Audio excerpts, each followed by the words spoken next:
I think it's the best idea, obviously. It's a good time to stay home, probably. And for more on this, I'm joined by Jamie Ellerton. He is a conservative strategist, and he joins me from Toronto. Jamie, thanks for joining us this morning. Good morning, Andrea. All right, so Jamie, what do you make of Ron Phillips leaving the country in the middle of a pandemic? This is dumb, this is stupid, and for the Minister of Finance, the guy who controls all of money in the province of Ontario, to leave on a vacation as everyone else is in lockdown is just politically stupid. I think the worst sin you can absolutely commit in politics is to be a hypocrite, and Ron Phillips did this in spades. He's not in Veradero or Cancun on some cheap sunwing vacation. He's in St. Bart's, a luxury resort, when people are this is supposed to be a government that's for the people. So while everyone else is told they can't get haircuts right now, as they're stuck in lockdown, they can't go see their grandparents or their parents. You have the Minister of Finance at a luxury island in the Caribbean. That's just, I think, why you're seeing such blowback. And I think what you've heard from both the Minister and the Premier's office is kind of incredulous right now, and I suspect it's going to drag on for days. Yeah, he's received a lot of backlash since the news broke. Do you think the backlash is justified?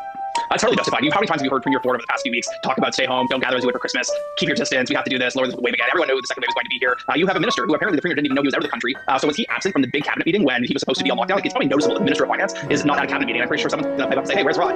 So there's so many unanswered questions here, and what we've heard from both the Minister and the Premier's office to date just kind of invites more questions than the answers they're providing. And for again, this is a government that has put the province on lockdown. They've shuttered small businesses. They've told people they can't celebrate Christmas this year and holidays as they normally would. And to have the Minister of Finance to be in a luxury island in the Caribbean, soaking up some sun, getting a tan is not an essential reason to travel. No, especially as a lot of people are in lockdown and businesses have to be closed. But what do we know about this trip, and how was it discovered that he was in St. Bart's?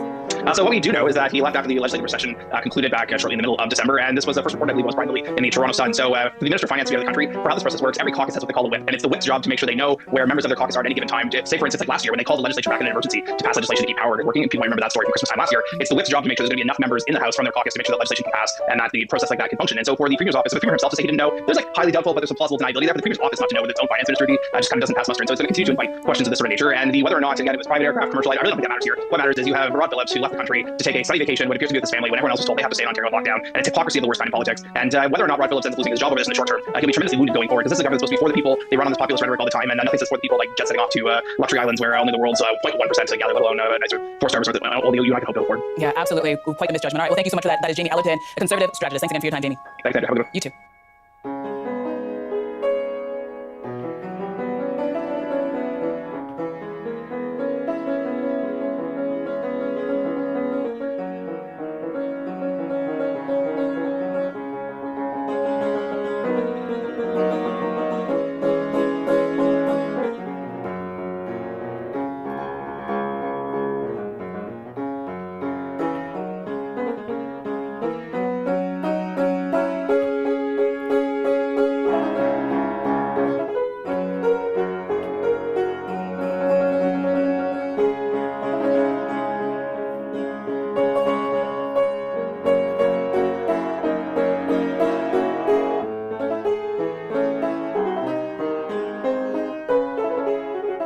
And you'll have seen, Mr. Speaker, that yesterday alone, 53,000...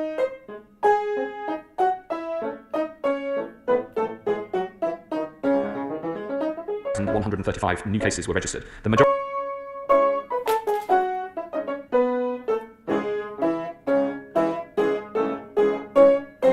of which are believed to be the new variant. Unfortunately, this new variant is now spreading across most of England, and cases are doubling fast. It is therefore necessary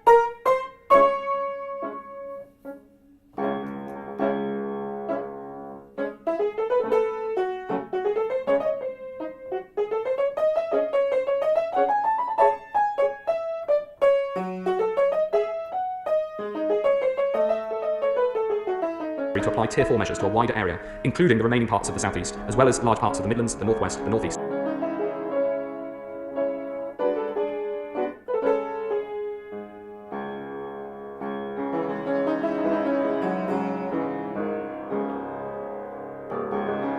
And the South West. And it's therefore necessary to apply Tier 3 measures more broadly too, including in Liverpool and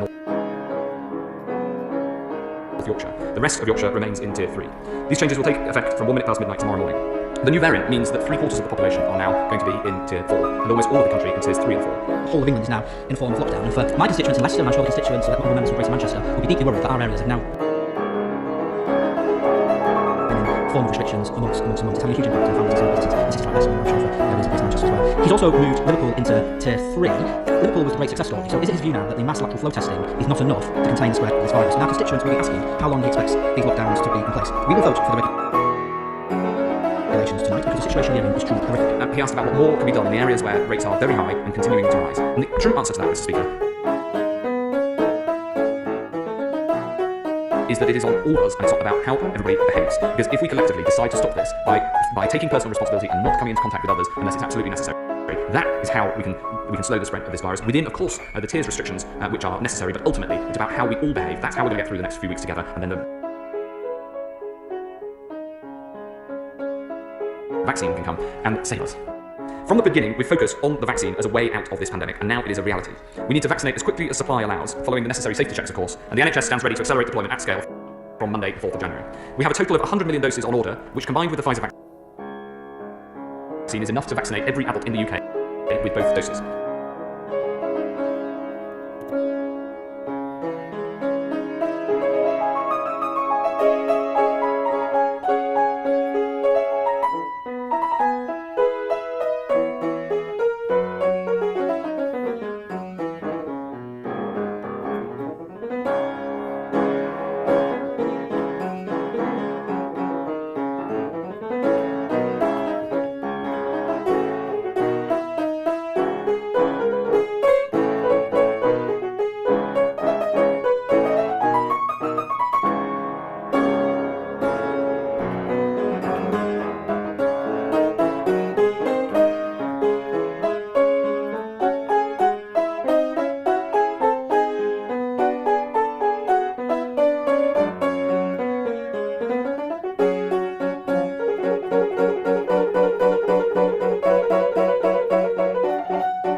Happy New Year!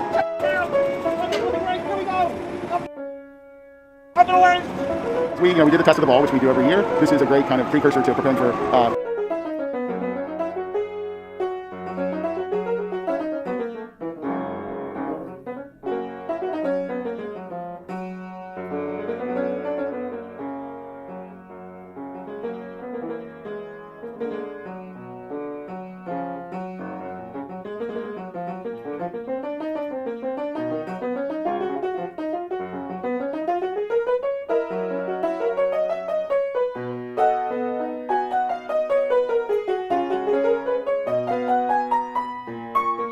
the 31st. This year we figured out that with all the restrictions, that we needed to find a way to pivot and have a virtual experience to go alongside the active events happening in the square. So this year you can engage through vnye.com and download the app and engage with concerts. And so in the countdown, obviously the ball descends the pole, and at that stroke of midnight, it celebrates the ushering in of the new year and saying goodbye to the old year. Yeah, I think this year it's a fairly small crowd because we limited it to first responders and essential workers that we're saying thank you to for their work in New York over the last year, and planned it in a very safe and socially distant way with a lot of safety protocols.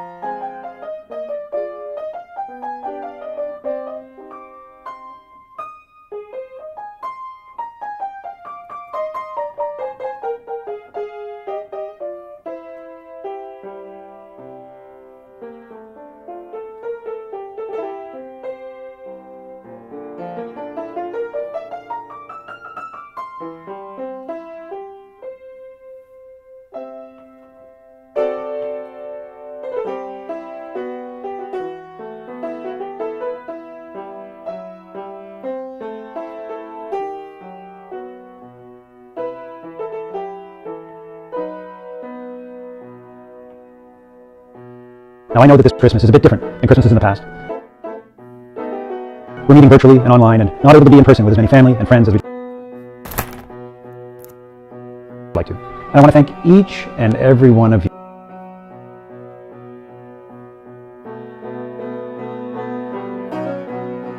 for what we are doing to protect our most vulnerable while we celebrate this very, very special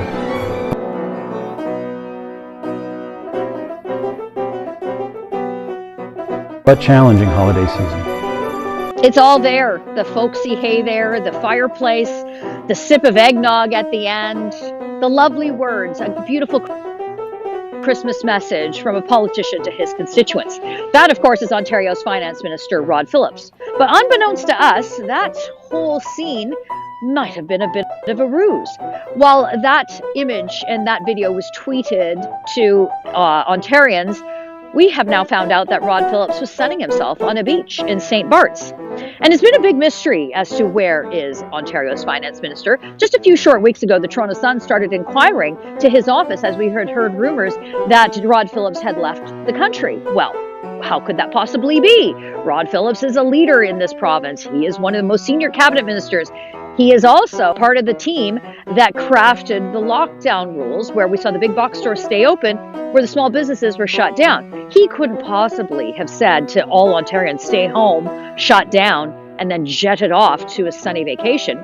Well, it turns out that's exactly what he did. So as news broke that Rod Phillips had indeed gone on a very lovely vacation, while the rest of us canceled our trips, canceled our vacations, canceled seeing family, basically canceled Christmas, did everything by Skype and Zoom and FaceTime, just like the government told us to, only move for essential services, the finance minister of Ontario decided that he's going to get on a plane and go to St. Bart's.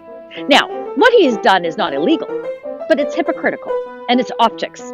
And the reality is the rest of us have decided that we will stick by the rules. We don't want to spread COVID-19. We do want to make sure that we get a vaccine and we can contain this so we can go back to some semblance of normalcy, like going on a beach vacation. Now, the Premier's office, Doug Ford's office, said they didn't know about this. How could we have known? We didn't authorize this. But think about the timeline. December 13th, Rod Phillips leaves Canada. By the way, as this taping is happening, he's still on vacation. His Twitter account continued to send out tweets as if he was live and in his riding of Ajax, visiting grocery stores, seeing small businesses, all sorts of things that would make you think it's all happening real time. Oh, no. He was on a beach in St. Bart's, where the rich and famous go to frolic. But the Premier's office claims they didn't know. So December 13th, he leaves. He's still there now. There would have been cabinet meetings between then and now. There would have had to have been decisions that are made every day at the command table on behalf of all of us Ontarians, more about the lockdown, more about the shutdown, and the rollout of the vaccination, that Rod Phillips would have been involved in those conversations. The very same minister who is responsible for hundreds of billions of dollars of our money as the Minister of Finance. Was he not at those discussions? Was he not on those calls? Was he not part of those conversations? And if he wasn't, why not? And if the Premier's office didn't know, why didn't they ask him where he was? This is one of those sorts of situations where you think, does he get fired? Should he be held accountable? Well, you decide. Let us know. Log on to Facebook and Twitter and let us know what you think. And don't forget to subscribe to our YouTube channel.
Hi everyone, I'm Leah, here's Mohammed, and we're gonna introduce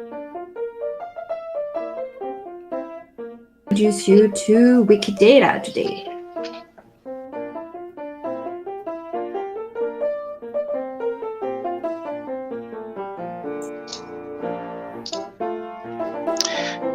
Yes, hi everyone. So in the course of the talk, if you do have a question, just feel free to ask them in the chat, and then we are going to try and answer them at the end of the talk.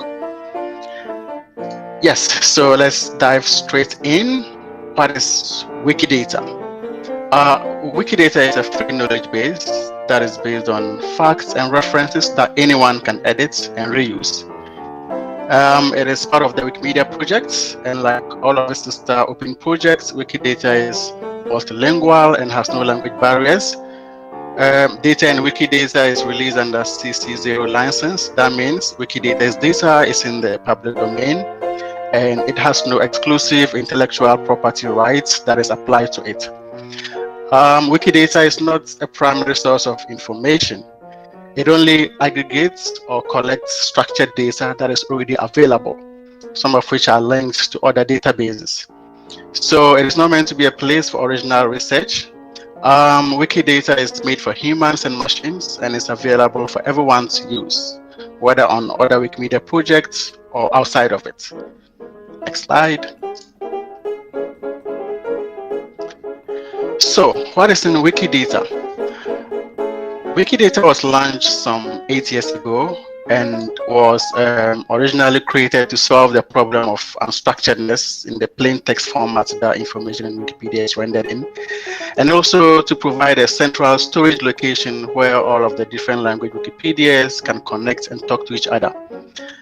Today, Wikidata has since outgrown its intended purpose and has become so big and successful that it is not only the most edited Wikimedia projects, but Wikidata's data is now used more outside of the Wikimedia projects than within it. There are more than 25,000 active editors. That means people who make at least one edit every month. Wikidata is used across 800 plus Wikimedia projects in more than 300 languages. And it's interesting to note that the largest proportion of Wikidata's items are in the category of scholarly items, comprising about 30% of the whole. Next slide. So far, people and bots have made more than 1.3 billion edits to Wikidata and created more than 91 million items. This map you see here is a visual impression of geolocated items currently existing on Wikidata. So the bright areas are items that have a coordinate location property added as a statement. Next slide. So Wikidata has a vision. And what is this vision? Wikidata's vision is to give more people more access to more knowledge. So Wikidata gives access to information regardless of the language that people speak.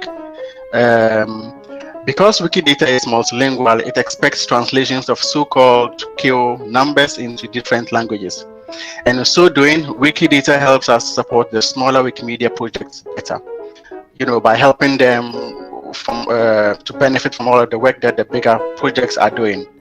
And applications and projects outside of media are also able to benefit from the rich data sets in Wikidata.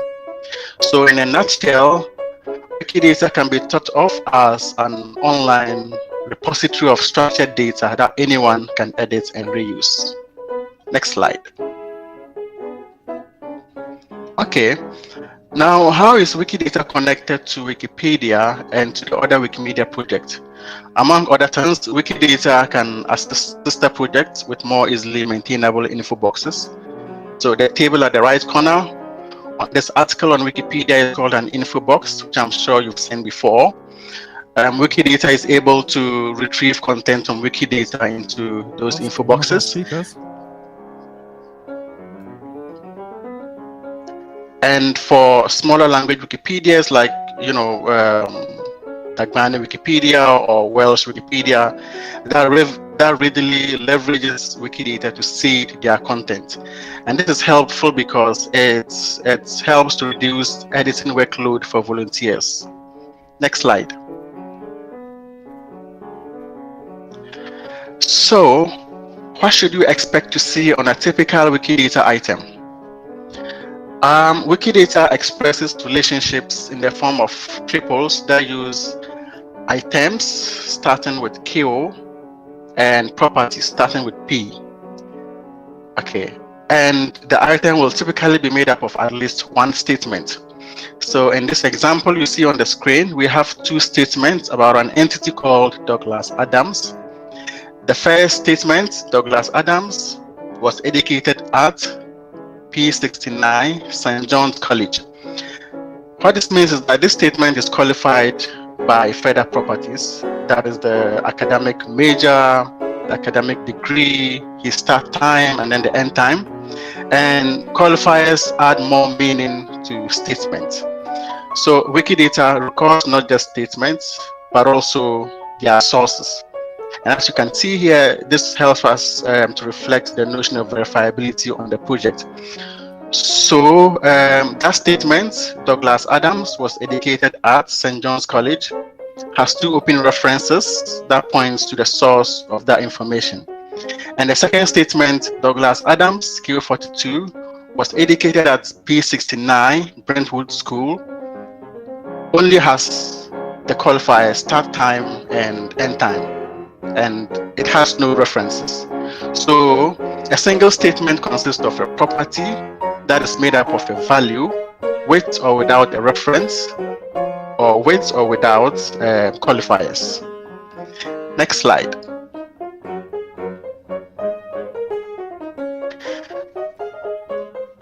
So a typical Wikidata item looks like this, and you can edit by clicking on the edit button.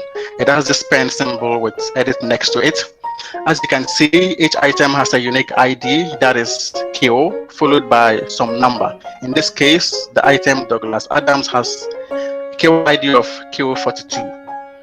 And when you look at the top, there's a 10 box. We call it the 10 box at the top that contains the label in different languages. A description of the items, that is more of a short phrase telling us what the item represents. It says here in English that Douglas Adams is an English writer and humorist. Then there's the alias next to the description, which aside from the label tells us what the item could also be known by here. Next slide. So creating a new item is as simple as going to any page on Wikidata and clicking on create a new item. And once you click on create a new item, you get to fill in the form that is asking for a label, description, and an alias. And QIDs are assigned automatically. Next slide.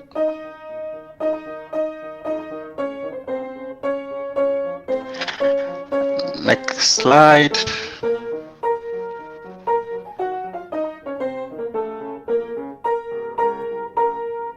Next slide, please.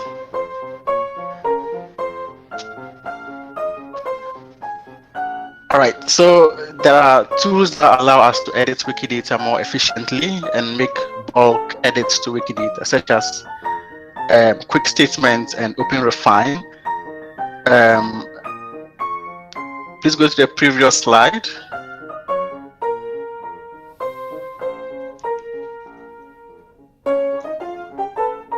Okay, yeah, right. So yeah, quick statement and open refine allow us to make automated edits and changes to Wikidata. Other tools are available that allow us to visualize Wikidata's data. Some of them enhances the user interface of Wikidata, and these could include scripts that editors can install, or they could be gadgets that may be enabled in their preferences settings. Next slide.